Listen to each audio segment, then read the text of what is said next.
waktunya untuk saya mengikuti kegiatan saya hari ini, yaitu pendidikan guru penggerak untuk pembuatan aksi nyata budaya positif di lingkungan sekolah. Untuk mempersingkat waktu, kita akan mulai kegiatan pada pagi hari ini dengan membaca doa yang pertama, yang kedua ada sambutan dari kepala sekolah yang akan diwakili oleh Pak Iksan, dan yang ketiga kita akan langsung masuk pada materi. Pada Pak Elo dipersilakan untuk memimpin kita dalam doa.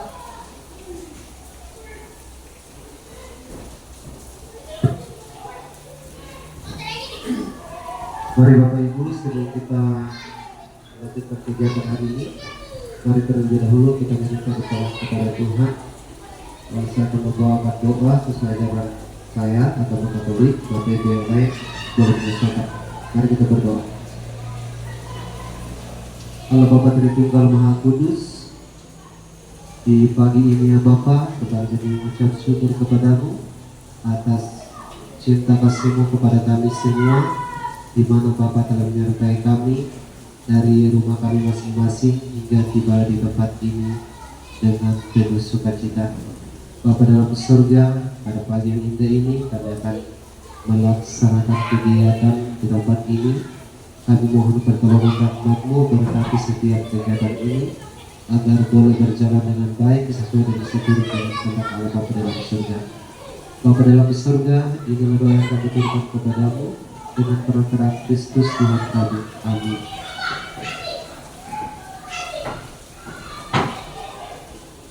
Terima kasih untuk Pak Elo yang sudah berkenan untuk memimpin kita dalam doa. Selanjutnya yaitu sambutan dari Kepala Sekolah SD Negeri Komako. Dalam hal ini akan diwakili oleh Pak Iksan selaku Wakil Kepala Sekolah. Pada beliau dipersilakan.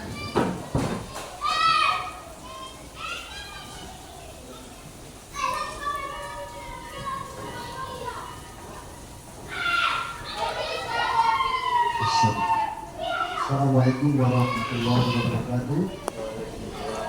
Shalom. Salam damai sejahtera buat kita semua. Selamat pagi Bapak Ibu Guru. Yang terhormat Bapak Ibu Guru SD Negeri Komako 1 yang saya hormati, serta Ibu-Guru penggerak yang kami cintai. Saya mewakili kepala sekolah dalam kesempatan hari ini. Tidak banyak yang saya sampaikan, hanya beberapa kata, sepatah kata saja. Kita lihat bahwa guru penggerak yang ada sekarang ini mengalami perubahan yang luar biasa dan memiliki visi dan misi ke depan untuk memajukan pendidikan baik di Indonesia pada umumnya maupun di Indonesia pada khususnya. Guru penggerak ada beberapa gelombang, beberapa tahap sampai saat ini, tentu memiliki tujuan yang tidak lain dan tidak bukan adalah guru penggerak ini bisa membawa sebagai agen yang bisa membawa perubahan, yang bisa membawa peningkatan kualitas pendidikan di Indonesia pada umumnya maupun di kabupaten yang kita cintai ini, yaitu di Kabupaten Mimika.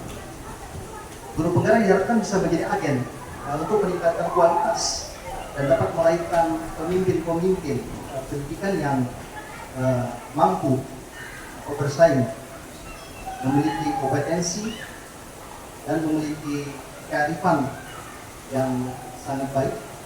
Diharapkan ke depan melalui berbagai macam kegiatan yang sudah dilakukan selama ini yang kita lihat, baik kegiatan-kegiatan yang dilakukan oleh Dinas Pendidikan maupun kegiatan-kegiatan yang dilakukan oleh satuan pendidikan, seperti adanya KOBEL atau kelompok belajar yang diselenggarakan oleh guru penggerak. Dan ke depan saya harapkan dapat selalu ditingkatkan baik kualitas maupun kuantitas di dalam memberikan materi-materi maupun dalam memberikan pelatihan-pelatihan ke depannya. Karena pendidikan ini akan selalu berjalan seiring dengan perkembangan zaman, perkembangan pengetahuan dan teknologi, maka kita tidak bisa berhenti atau kita tidak bisa statis, tapi kita dinamis. Pendidikan yang ada di Indonesia ini selalu mengalami perkembangan. Ya. Ada banyak pertanyaan-pertanyaan dari kalangan masyarakat ataupun dunia pendidikan sendiri bahwa adanya perubahan-perubahan itu kenapa harus selalu terjadi, baik dari segi kurikulum, baik dari segi perangkat ajar yang ada. Memang kalau kita lihat, kalau kita stagnan atau kita tetap saja, maka kita tidak bisa bersaing dengan berbagai macam negara-negara yang kita lihat ada di sekitar kita ini. Jadi perubahan-perubahan baik itu kurikulum, baik itu perangkat-perangkat ajar dan yang ada hubungannya dengan itu, maka itu kedepannya perlu ditingkatkan sehingga kualitas pendidikan Indonesia bisa bersaing dengan negara-negara yang ada di dunia ini, terutama juga kami di Kabupaten Mimika ini. Ya, ke depan kami harapkan guru penggerak ini tidak hanya bisa menggerakkan dirinya sendiri, tapi dapat menggerakkan kelompok belajar yang ada di sekolah atau satuan pendidikan, juga dapat menggerakkan komunitas yang ada di kabupaten ini, juga dapat menggerakkan juga warga belajar atau warga masyarakat yang ada di sekitar satuan pendidikan yang ada di Kabupaten Mimika ini. Jadi kedepannya kami harap guru penggerak dapat menjadi agen yang dapat memberi perubahan pendidikan yang berkualitas, baik dari materi ajar maupun bimbingan yang diberikan. Demikian sambutan dari saya sebagai wakil kepala sekolah. Lebih kurangnya saya mohon maaf. Sekian demikian. Assalamualaikum warahmatullahi wabarakatuh. Shalom, salam damai sejahtera buat kita semua. Selamat pagi. Terima kasih Pak Iksan atas sambutannya. Oke, baik Bapak Ibu, kita akan langsung masuk pada kegiatan inti. Tapi sebelumnya kita akan melakukan tes berikir. Saya minta dengan hormat Bapak Ibu silakan berdiri. Kita akan bermain dulu ya. Oke, ketika saya bilang gajah, maka gajah itu besar ya, besar. Jadi kalau besar, gajah itu besar. Tangannya juga bergerak ya. Gajah itu bergerak itu gak mulutnya. Gajah itu besar. Semut itu kecil ya. Semut itu kecil. Ular itu panjang ya. Ular itu panjang. Ulat itu pendek. Ulat ya. Yang kedua ulat. Ular itu panjang. Ulat itu pendek. Nah, yang sekarang saya meminta Bapak Ibu melakukan kebalikannya. Jadi kalau misalkan saya bilang gajah itu besar ya, tapi gerakannya kecil. Jadi kebalikannya. Ular itu panjang ya, berarti pendek. Ya kan? Jadi antonimnya. Bisa dimulai? Bisa? Oke, konsentrasi. Konsentrasi dimulai. Kasih. Oke. Semut itu Kecil. semut. Kecil. Ya, ulang ya. Ya, ulang ya. Gajah itu kecil, ular itu panjang. Enggak, tuh, ular itu panjang. Kita bilang panjang tapi penanggalannya pendek ya. Sekali lagi oke. Gajah itu kecil. Jangan ikuti saya. Gajah itu besar. Besar ya.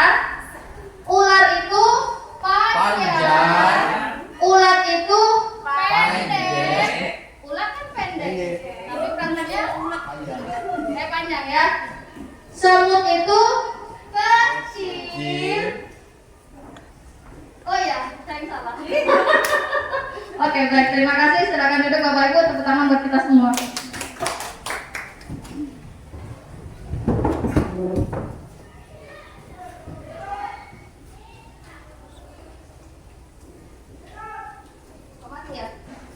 Mati lampu. Iya. Mati lampu. Oke ya Bapak Ibu, ternyata mati lampu. Ya mungkin kita tidak pakai slide, saya akan menjelaskan saja tentang budaya positif ya. Apa itu budaya positif?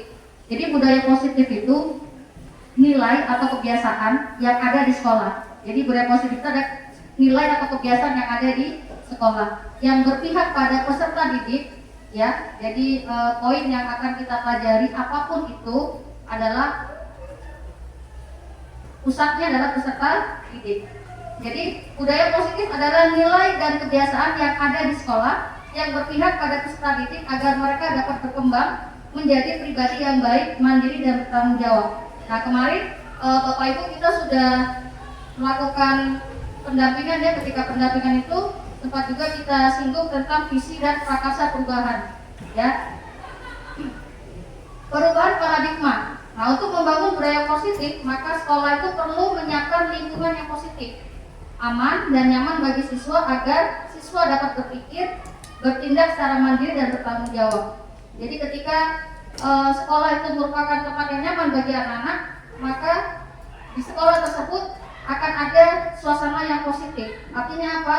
Ya mungkin kita tidak lagi mendengar anak-anak yang bertengkar dengan temannya atau mungkin yang berbicara kurang baik ya. Itu budaya yang positif.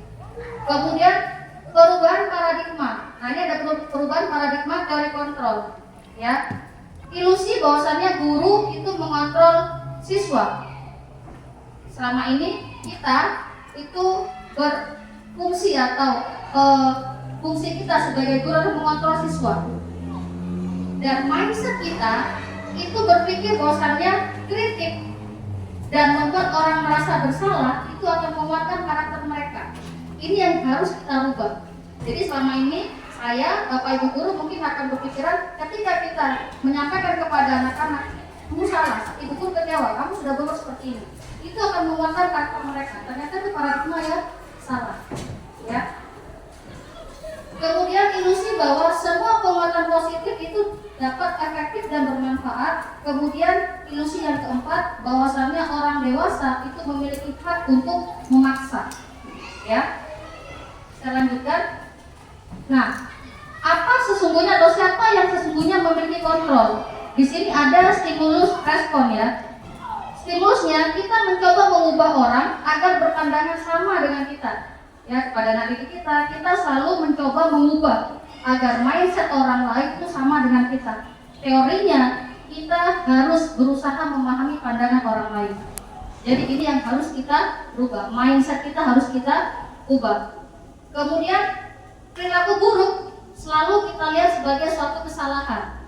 Tetapi dalam paradigma perubahannya, semua perilaku memiliki tujuan terkait apapun yang mereka lakukan. Contoh misalkan ya, ada anak kita ketika pelajaran dia makan dalam kelas misalkan. Kita pasti akan memvonis dia, kamu tidak mengikuti aturan. Faktanya dia melakukan itu pasti ada tujuannya. Nah, kemudian stimulus yang ketiga, orang lain bisa mengontrol saya, tapi teorinya adalah hanya kita yang bisa mengontrol diri kita sendiri. Kemudian stimulus yang keempat, saya bisa mengontrol orang lain. Teorinya kita tidak bisa mengontrol orang lain. Kemudian stimulus yang keempat, pemaksaan ada pada saat bujukan gagal. Jadi ketika kita membujuk anak-anak dari itu gagal, maka kita harus paksa mereka. Ini secara stimulus respon. Tetapi teorinya kolaborasi itu dapat menciptakan pilihan-pilihan yang baru. Jadi apa yang akan kita pelajari di sini itu akan mengubah cara pandang kita, bagaimana kita dalam menyikapi sikap atau sesuatu yang anak perbuat secara dalam tanda kutip ketika kita bilang itu sesuatu yang salah. Ya, tetapi perlu diingat bahwasannya mereka melakukan kesalahan itu pasti punya tujuan, dan kita sebagai guru di sini bertindak sebagai kontrol. Tapi kita tidak boleh langsung memvonis anak ini memang nakal, anak ini memang kurang baik dan sebagainya, itu tidak boleh. Kemudian stimulus yang keempat, model berpikir menang atau kalah. Tetapi pada teorinya model berpikir harus menang dan menang. Nah, Ki Hajar Dewantara mengatakan bahwa di mana ada kemerdekaan maka disitulah ada disiplin yang kuat. Jadi menurut beliau merdeka itu bukan hanya merdeka dari perintah orang lain, tetapi bagaimana diri kita secara pribadi itu bisa mengontrol diri kita sendiri untuk tidak tidak melakukan sesuatu yang melanggar. Itu yang dikatakan sebagai merdeka. Nah, apa makna disiplin? Di dalam budaya kita, disiplin itu telah berubah menjadi sesuatu yang dilakukan seseorang pada orang lain untuk mendapatkan kepatuhan. Nanti kita akan belajar, kita akan kenal apa perbedaannya antara aturan kelas dengan keyakinan kelas. Ini berbeda, sesuatu yang berbeda. Kecenderungan umum adalah menghubungkan kata disiplin dengan ketidaknyamanan. Contoh misalkan, tidak boleh terlambat. Bapak Ibu ketika mendengar kata jangan terlambat dengan datang tepat waktu, kira-kira lebih nyaman yang mana dengarnya? Datang tepat waktu. Datang tepat. Nah, inilah perbedaan antara, nanti kita akan buat aturan kelas dengan keyakinan kelas. Jadi kecenderungan umum disiplin itu adalah sesuatu yang membuat orang merasa tidak nyaman. Ya, bukan apa yang kita hargai atau pencapaian merupakan suatu tujuan yang mulia. Disiplin itu apa? Nah, disiplin adalah kemampuan memerintah diri sendiri dalam mengontrol dan menguasai diri untuk memilih tindakan yang mengacu pada nilai-nilai yang kita hargai dengan penuh tanggung jawab tanpa terperintah oleh orang lain. Jadi hampir sama seperti yang disampaikan oleh Ki Hajar Dewantara, bahwasanya merdeka itu bukan hanya merdeka terbebas dari perintah orang lain, tetapi kita merdeka dalam mengontrol diri kita sendiri. Kemudian di sini ada teori motivasi perilaku manusia. Artinya apa? Kita melakukan kegiatan atau tindakan-tindakan itu tuh ada motivasinya. Yang pertama ada motivasi eksternal dari luar. Apa itu?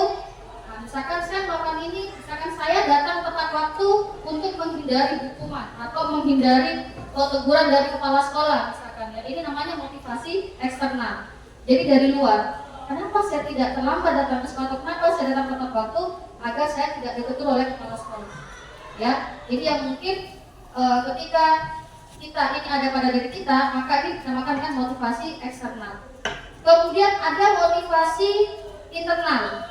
Ya, motivasi internal di sini adalah menghargai diri sendiri. Contoh misalkan ketika kita ditanya, kenapa Bapak Ibu datang tepat waktu ke sekolah? Mungkin tiap orang akan berbeda. Ketika kita pada Ibu A, saya takut ditegur Ibu. Atau kita tanya pada Bapak P, Bapak itu kan terlambat ke sekolah. Saya ingin memberikan teladan, saya menghargai diri saya sendiri, ya, dan saya ingin menjadikan contoh pada murid saya. Maka ini adalah motivasi secara internal. Artinya datang dari dalam dirinya sendiri.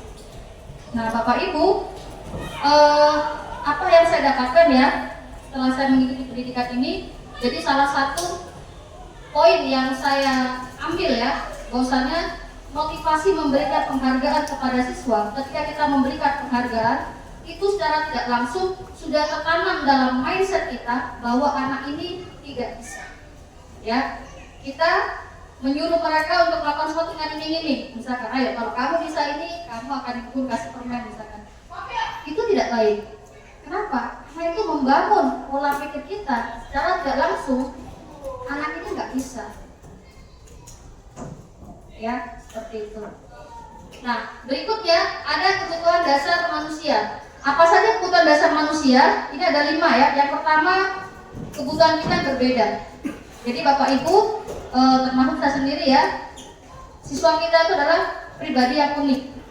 Dan mereka memiliki karakter yang berbeda antara satu dengan yang lain. Disinilah pentingnya bagi kita sebagai seorang guru untuk mengenal tidak hanya siswa, tetapi kita kenal juga, makanya ada dalam sebelum masuk pembelajaran baru kita ada namanya asesmen diagnostis untuk mengenal bagaimana karakternya, bagaimana keluarganya, bagaimana lingkungan tempat tinggalnya, seperti itu, sehingga kita tidak menyamaratakan antara anak yang satu dengan anak yang lain itu kebutuhannya, disamaratakan tidak. Ya, sebagai contoh misalkan siswa di kelas saya ada satu orang yang dia kebutuhannya berbeda. Oh ternyata dia tidak ada ibunya di rumah. Atau mungkin di kelas 2, kenapa anaknya tidak rajin ke sekolah? Ternyata dia punya masalah di rumahnya. Oh, ternyata dia tulang punggung keluarga di rumahnya. Ini kan kebutuhan mereka berbeda. Ya. Kemudian yang berikutnya, kebutuhan akan cinta kasih.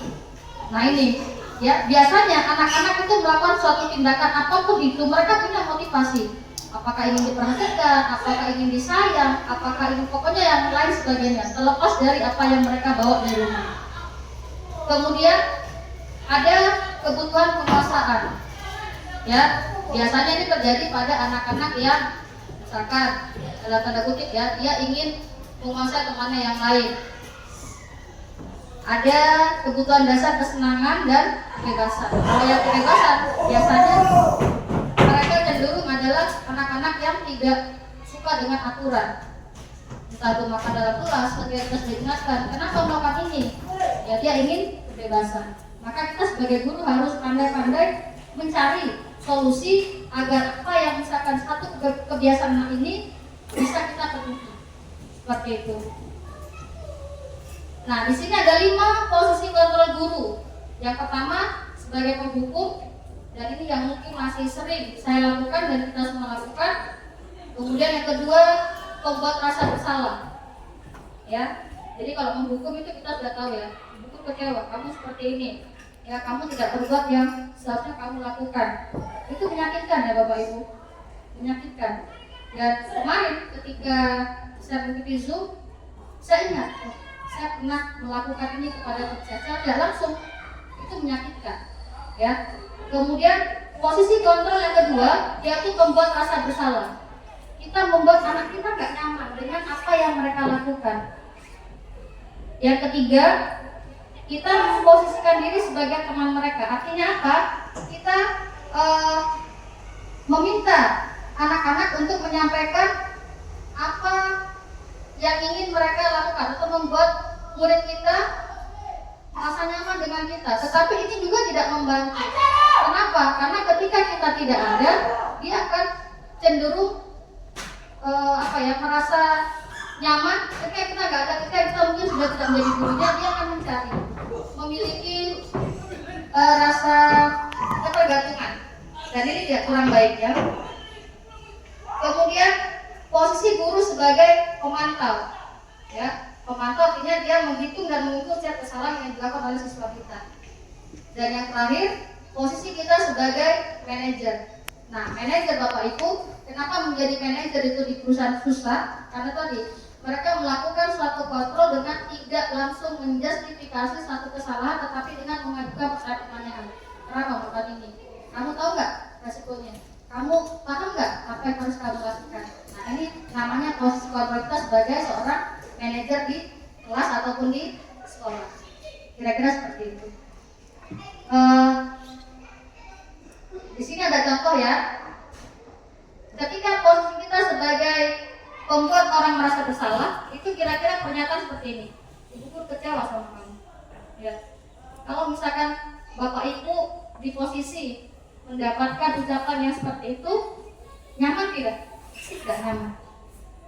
Saya kecewa dengan ibu, ya kan? Pasti nggak nyaman, ya. Nah, kemudian pernyataan, misalkan kita kontrol kita sebagai seorang penghukum, kita akan mengatakan kepada siswa kita, kamu tidak pernah benar melakukannya.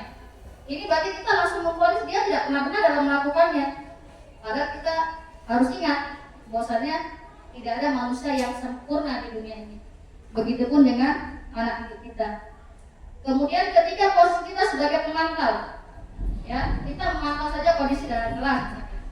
Kita mengatakan kepada siswa, ya, apakah kamu mau dapat stiker hari ini?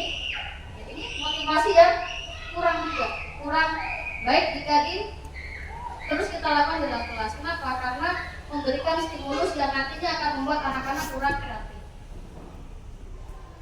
Jika posisi kita sebagai manajer, maka kita akan mengatakan kepada siswa kita, ketika mereka melakukan kesalahan, kita akan mengatakan bagaimana ini bisa kita selesaikan, atau apa cara kamu untuk menyelesaikan ini. Itu kita melakukan diskusi. Maka dikatakan penyelesaian masalah yang baik adalah dengan melakukan kolaborasi, melakukan diskusi. Nanti kita akan belajar mengapa aturan dan keyakinan kelas itu berbeda. Ya. Nah, berikutnya keyakinan kelas. Apa itu keyakinan kelas? Keyakinan kelas adalah nilai kebajikan yang disepakati secara bersama-sama. Nah, selama ini mungkin kita dalam membuat aturan itu kita yang buat, ya guru yang buat sebagai kontrol kita sebagai penguasa dalam kelas. Tidak datang terlambat, tidak makan dan minum di dalam kelas, tidak lari-lari. Ya, kan itu dengan kata-kata yang konotasinya negatif. Tetapi ketika kita berbicara keyakinan kelas itu kita buat bersama anak-anak. Kita tanyakan, kalau kalian mau kelasnya nyaman, kira-kira kita harus apa? Ibu guru, kita jangan ribut. Nah, jangan ribut itu aturan. Tetapi kita buat menjadi dia kata-katanya lebih positif. Tidak misalkan tenang saat belajar. Jadi kata-katanya bisa berubah menjadi lebih positif. Keyakinan kelas ini bersifat abstrak daripada peraturan yang lebih rinci dan konkret. Ini perbedaannya ya. Kemudian keyakinan kelas bisa berupa pernyataan-pernyataan yang universal. Yang ketiga, pernyataan kelas senantiasa dibuat dalam bentuk kata yang positif. Keyakinan kelas hendaknya tidak terlalu banyak sehingga mudah diingat dan dipahami. Semua warga kelas sebaiknya ikut berkontribusi dalam membuat kegiatan kelas lewat curah pendapat, kemudian bersedia meninjau kembali keyakinan kelas dari waktu ke waktu. Ini akan sama dengan keyakinan sekolah. Jadi kalau selama ini kita hanya mengerti tata tertib sekolah, peraturan sekolah, maka mungkin nanti di semester di awal tahun ajaran baru kita akan membuat keyakinan sekolah. Sehingga tadi untuk mengganti kata-kata yang konotasinya negatif menjadi lebih positif. Contoh ya, kalau peraturan kelas misalkan, selalu kembalikan buku ke tempatnya. Nilai apa yang kita inginkan atau yang kita harapkan dari siswa kita?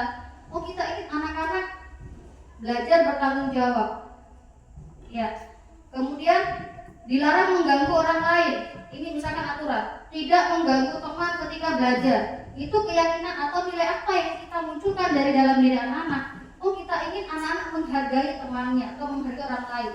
Maka kalimat tadi dilarang mengganggu orang lain kita bisa ganti dengan konotasi yang lebih positif. Menghargai sesama teman. Itu kan lebih positif. Oke, baik Bapak Ibu, sampai di sini. Sebelum saya lanjutkan, apakah ada pertanyaan?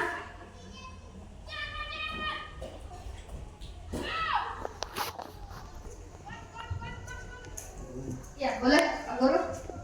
Baik, saya sedikit bertanya. Baik, terima kasih atas waktu yang diberikan.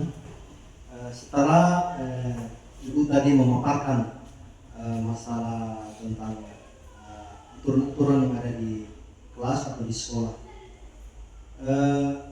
timbul pertanyaan atau pernyataan bahwa ketika ada suatu masalah, ketika ada suatu problematika di sekolah, baik itu di luar sekolah ataupun di dalam kelas, pasti guru yang bersangkutan atau kepala sekolah atau warga sekolah yang ada di situ memiliki tanggung jawab terhadap apa yang terjadi pada siswa. Misalnya ada terjadi perkelahian, ada terjadi bullying, dan terjadi hal-hal negatif yang selama ini kita tahu banyak sekali problematika yang ada di sekolah.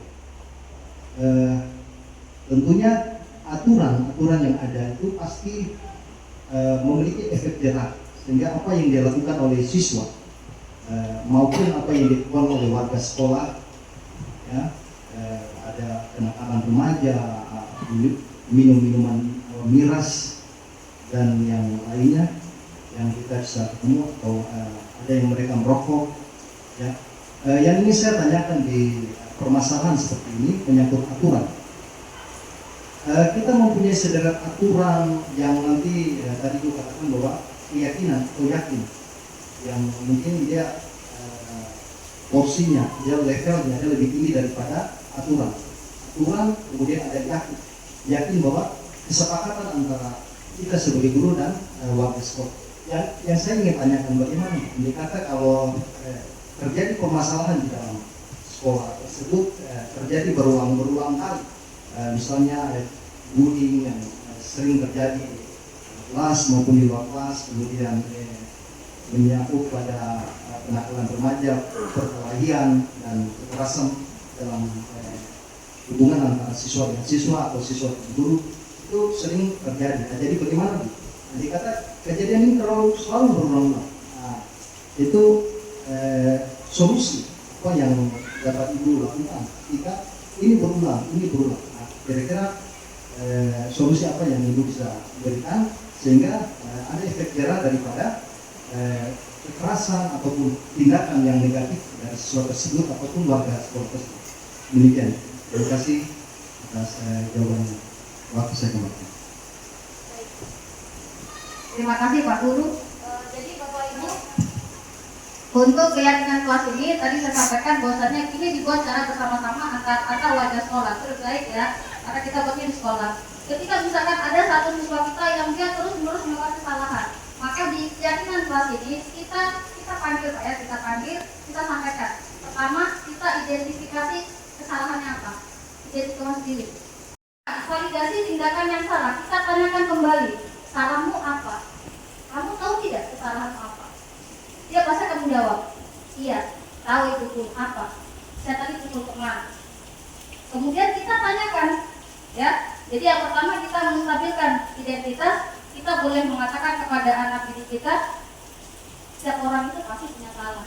Dan kamu bukan satu-satunya orang yang pernah berbuat salah. Itu kita sampaikan. Jadi ketika kita mengatakan itu kepada siswa kita, ini kan kata-katanya positif. Kita harapkan kalau tidak seperti yang tadi ya disampaikan, ketika kondisi kontrol kita sebagai penghukum atau sebagai pembuat rasa bersalah, kita pasti akan langsung bilang, sampaikan kepada didik kita, kamu salah. Ibu guru kecewa sama kamu. Kamu seharusnya tidak berbuat itu. Tidak. Tetapi dalam keyakinan kelas ini nanti kita akan pelajari yang namanya segitiga restitusi. Segitiga restitusi itu yang pertama adalah kita menstabilkan identitas. Artinya kita menyampaikan kepada anak didik kita sesuatu yang mungkin membuat mereka tadinya marah, itu membuat mereka sedikit kulingger. Kamu bukan orang yang pertama melawan Islam ini. Manusia itu nggak ada yang sempurna kok. Itu namanya menstabilkan identitas. Kemudian kita validasi kesalahannya apa. Kita sampaikan kepada anak, kamu tahu tidak salahnya di mana? Kenapa kamu melakukan itu? Itu namanya validasi kesalahan. Dan yang ketiga baru kita menaikkan keyakinan. Ingat tidak dengan keyakinan yang telah kita sepakati. Ingat itu apa? Kita tidak boleh pukul teman. Sekarang apa yang harus kamu lakukan untuk menyelesaikan itu? Dia akan memecahkan atau akan mencari solusi sendiri. Jadi bukan lagi kita tidak. Misalkan dia akan bilang, guru akan minta maaf kalau teman saya. Silakan. Atau mungkin dia membuat satu kesalahan, mungkin robek baju temannya atau apa dan segala macam. Itu kita sampaikan kembali. Jadi yang memberikan solusi, yang menyediakan solusi adalah dia sendiri, membuat kesalahan. Jadi bukan kita. Kita tidak akan mengatakan kalau itu minta maaf. Tidak. Tetapi kita tanyakan kepada dia, keyakinan apa sudah kita yakini, kita tidak boleh mengejek teman. Terus kira-kira akan kamu lakukan untuk memperbaiki kesalahan. Saya harus minta maaf sama teman saya dulu dan saya tidak akan ulangi lagi. Ini bedanya antara aturan dengan keyakinan. Kira-kira seperti itu Pak Guru. Oke, baik. Jadi Bapak Ibu, berikutnya adalah segitiga restitusi. Tadi saya sampaikan ya, segitiga restitusi itu apa? Adalah proses menciptakan kondisi bagi siswa untuk memperbaiki kesalahan mereka, sehingga mereka bisa kembali kepada kelompok mereka dengan karakter yang lebih kuat. Dan perlu menjadi catatan buat kita bersama, kita tidak boleh sekali-kali menghukum atau memanggil mereka di depan teman-temannya. Tadi ya, walaupun yang kita lakukan adalah segitiga restitusi, kita menstabilkan identitasnya dulu. Kita nggak boleh lakukan itu di depan teman-temannya. Kenapa? Karena menasehati di depan orang banyak itu sejatinya sama saja kita sedang membuat dia merasa bersalah di depan orang banyak. Kira-kira seperti itu. Kemudian melalui segitiga restitusi ini, guru dapat yang pertama membantu murid memiliki tujuan disiplin positif. Maka tadi dikatakan kenapa budaya positif, karena kita harapkan adalah sesuatu yang memang kita ciptakan di lingkungan sekolah kita itu semuanya bernilai positif. Ya, serta memulihkan dirinya setelah berbuat salah. Hal pertama yang perlu kita yakini adalah kita tidak boleh sekali mengatakan kamu salah, ibuku kecewa, tidak. Tetapi kita tanyakan pada mereka ya, kita sampaikan pada mereka, manusia itu tidak ada sempurna. Dan kamu bukan yang pertama kali melakukan ini, itu kita sampaikan. Untuk apa? Untuk tadi meredam rasa yang mungkin awalnya dia menggebu-gebu, marah dan sebagainya. Ketika kita melakukan itu, dia pasti akan berpikir, oh ternyata bukan cuma saya, berarti masih ada orang lain lagi mungkin, ya. Kemudian yang kedua, dengan segitiga restitusi, membuat murid untuk jujur pada diri sendiri dan mengevaluasi dampak dari kesalahan yang dilakukan. Tadi saya sampaikan ketika kita memvalidasi kesalahan dia, kita tanyakan salahmu apa? Kamu tahu tidak salahmu apa? Tahu itu dulu apa? Tadi saya bicara kotor, oke? Kamu masih ingat nggak keyakinan yang kita buat? Ingat, apa itu? Kita tidak boleh maki di sekolah ini, oke? Jadi sekarang gimana seharusnya? Saya minta maaf ibu guru dan saya tidak akan ulangi lagi. Itu adalah solusi yang dia berikan kepada kita, penawaran seperti itu. Kemudian kita memberikan penawaran dan bukan paksaan. Jadi yang mencari solusi dari kesalahan yang sudah mereka perbuat adalah mereka sendiri, bukan kita. Nah, jadi Bapak Ibu, refleksi buat saya juga, apapun yang dilakukan oleh anak didik kita, baik itu hal yang buruk ataupun hal yang baik, mereka pasti punya alasan untuk melakukan itu. Dan bagi kita sebagai seorang pendidik, sebagai seorang guru, kita tidak boleh serta-merta mencap, ya, memberikan cap yang ini pasti nakal ini, gitu, tidak. Tapi kita harus mencari hal apa yang membuat mereka melakukan, ternyata motivasi apa yang membuat mereka melakukan hal tersebut. Tadi ada 5 motivasi dasar manusia. Kata dia, oh ternyata anaknya ternyata memang dia lebih senang mengganggu temannya, dia ingin menguasai temannya. Ini perlu kita tahu juga. Oh ternyata dia kurang perhatian, dia kurang kasih sayang di rumahnya, makanya dia melakukan di sekolah. Ya seperti itu. Sampai di sini mungkin ada yang mau ditanyakan atau disampaikan. Saya minta maaf ya karena ternyata di Komako mati lampu, jadi saya tidak bisa tampilkan slide. Ada yang mau ditanyakan mungkin dari Bapak Ibu guru yang lain yang ingin disampaikan? Oke, kalau tidak ada, Bapak Ibu, saya ada siapkan di sini. Kita akan belajar bagaimana merubah aturan kelas menjadi keyakinan kelas. Ya, tadi kalau aturan kelas maka dia adalah sesuatu yang berkonotasi negatif. Setiap keyakinan kelas kita akan berubah menjadi sesuatu yang bernilai positif. Saya akan gak usah banyak-banyak ya, 3 saja. Misalkan aturan kelasnya apa, itu dirubah menjadi keyakinan kelas. Jadi 3 saja. 3, 1 apa, 2 apa, 3 apa, kemudian keyakinan kelasnya apa, dirubah menjadi apa. Kita bagi 2 kelompok saja, mungkin kelompok 1 Pak Elo, Bu Erna, Bu Risna, Pak Yoakim. Jadi 1 orang membuat 1 aturan dan 1 keyakinan kelasnya. Kemudian kelompok 2 Bu Nita, Bu Ruth, Bu Norja, Pak Arif dan Pak Iksan. Jadi 1 orang membuat 1 aturan dan 1 keyakinan kelas. 5 menit ya.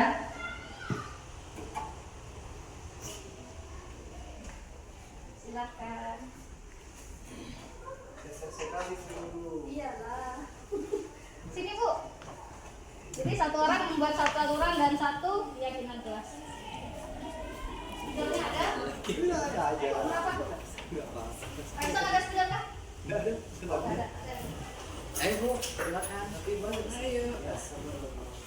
Iya, baru tahu kan.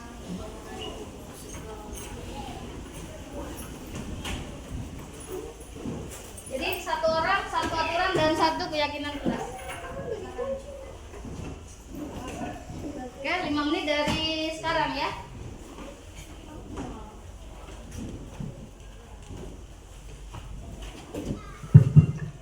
Selamat bekerja Bapak Ibu dan tetap semangat.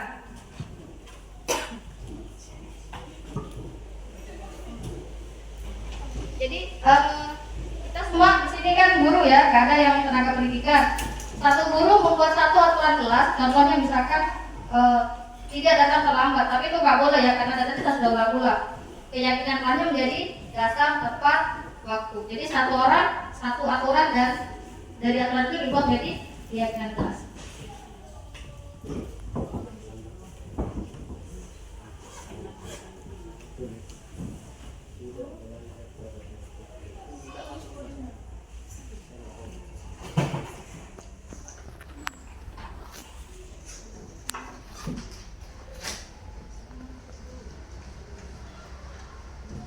Ayo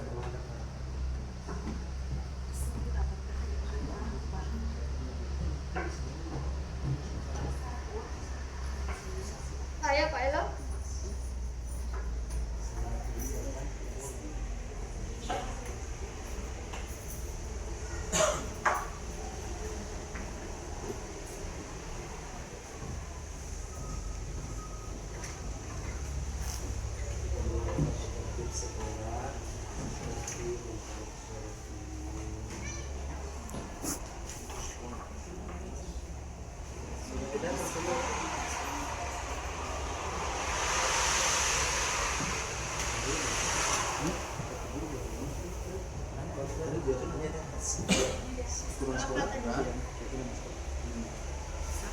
Dari aturan dibuat di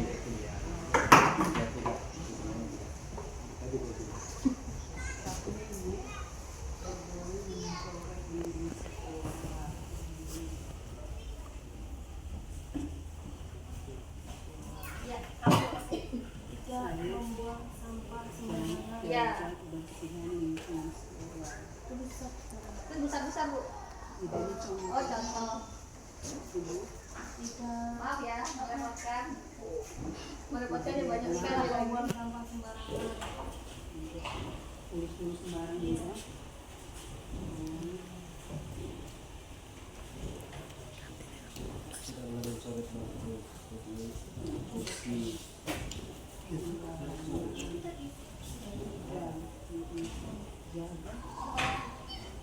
Membuang sampah pada tempatnya. Ayo Pak Yohaki Bapak. Ayo Pak Elo apa?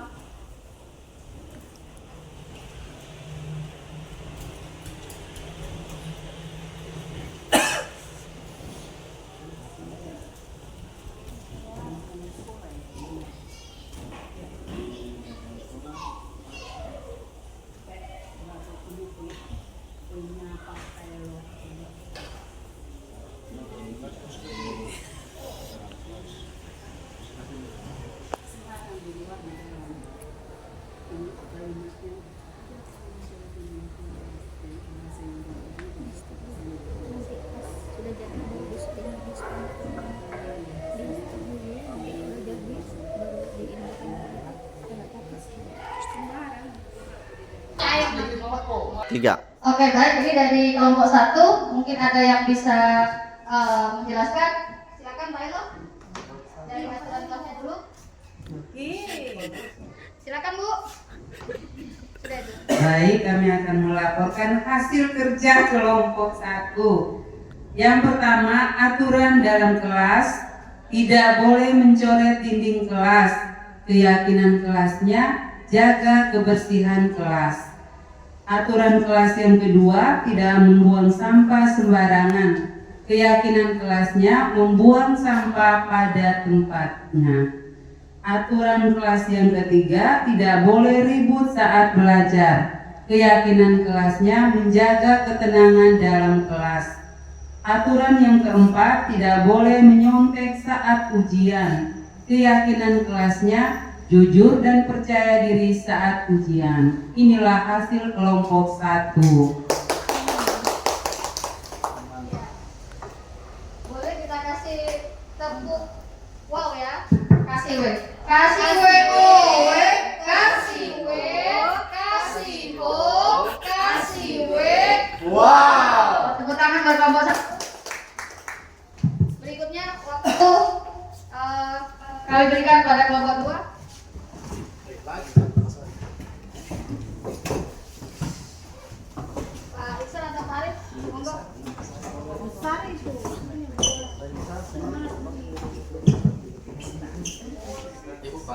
Ya, sudah. Oke, terima kasih waktunya. Saya akan mempresentasikan dari kelompok 2 tentang aturan kelas dan keyakinan kelas.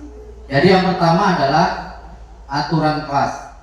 Masuk dalam ruang kelas harus tertib dan teratur. Keyakinan kelas, masuk dalam kelas dengan tertib dan teratur. Yang poin kedua, aturan kelas wajib memakai seragam lengkap saat ke sekolah. Sedangkan keyakinan kelas mohon menggunakan seragam rapi sesuai harinya. Yang poin 3, dilarang makan pinang. Sedangkan keyakinan kelas makan pinang di rumah. Yang berikut poin keempat, aturan kelas dilarang membuang sampah sembarangan. Sedangkan keyakinan kelas buanglah sampah pada tempat. Yang poin terakhir, tidak boleh bicara yang tidak baik. Nah, sedangkan keyakinan kelas bertutur kata yang sopan. Itu dari kelompok 2. Terima kasih. Ayo kita kasih WO lagi. Kasih WO, kasih W, kasih O, kasih W. Wow. Terima kasih. Terima kasih Bapak Ibu. Karena kita sudah di penghujung diskusi kita. Tadi kegiatan kita mulai dengan doa, maka kita akan akhiri juga dengan doa. Jika tadi Pak Elo, maka pada kegiatan penutup ini saya mohon kesediaan untuk Ibu Erna memimpin kita doa penutup. Silakan Ibu. Baik Bapak Ibu Guru, marilah kita sebelum tutup kegiatan kita hari ini kita berdoa sesuai ajaran agama kita masing-masing. Saya akan berdoa sesuai agama saya, yaitu Islam. Bismillahirrahmanirrahim. Alhamdulillahirabbil alamin. Arrahmanirrahim. Maliki yaumiddin. Iyyaka na'budu wa iyyaka nasta'in. Ihdinas siratal mustaqim. Siratal ladzina an'amta 'alaihim ghairil maghdubi 'alaihim waladdallin. Amin. Doa selesai.